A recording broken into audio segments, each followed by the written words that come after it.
Hi, I'm Pat DiDomenico, Editorial Director at Business Management Daily and the HRSpecialist.com. When managers conduct interviews, they have to walk a very fine line. They have to be polite but assertive. They have to listen well but always be thinking about the next question. They have to probe beyond those stock answers, but they have to be aware of the illegal questions out there too. Today I want to talk to you about the 5 most common mistakes that managers make when conducting interviews. Number 1, talking too much. Don't deliver a monologue about the job or the company. This is your chance to listen and to learn. Aim for an 85 to 15 split. 85% of the time you're listening, 15% of the time you're talking.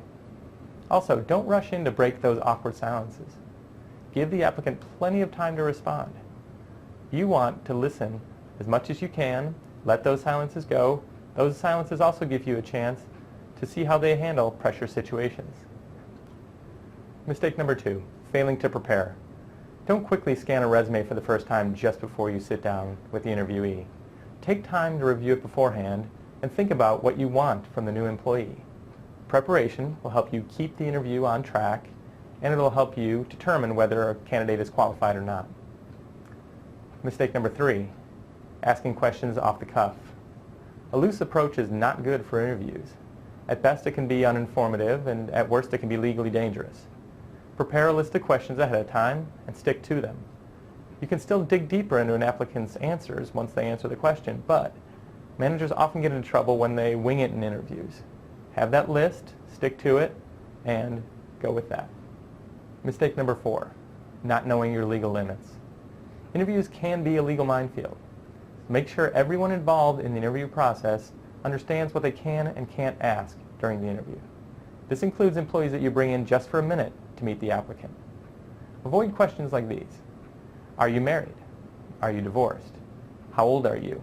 Do you have any children or intend to have children? What are your daycare plans? Do you own or rent a home? Do you have any debts? Do you suffer from any illnesses or disabilities? These type of questions can all trigger discrimination lawsuits, so stay away from those. Every question should revolve around one central theme. How well could this person perform the job at hand? Mistake number 5, being blinded by personal preferences. Maybe you're both baseball fans, or you have kids at the same school. Avoid letting common interests like this bias your feelings one way or another with the applicant, especially if those interests are irrelevant to the job.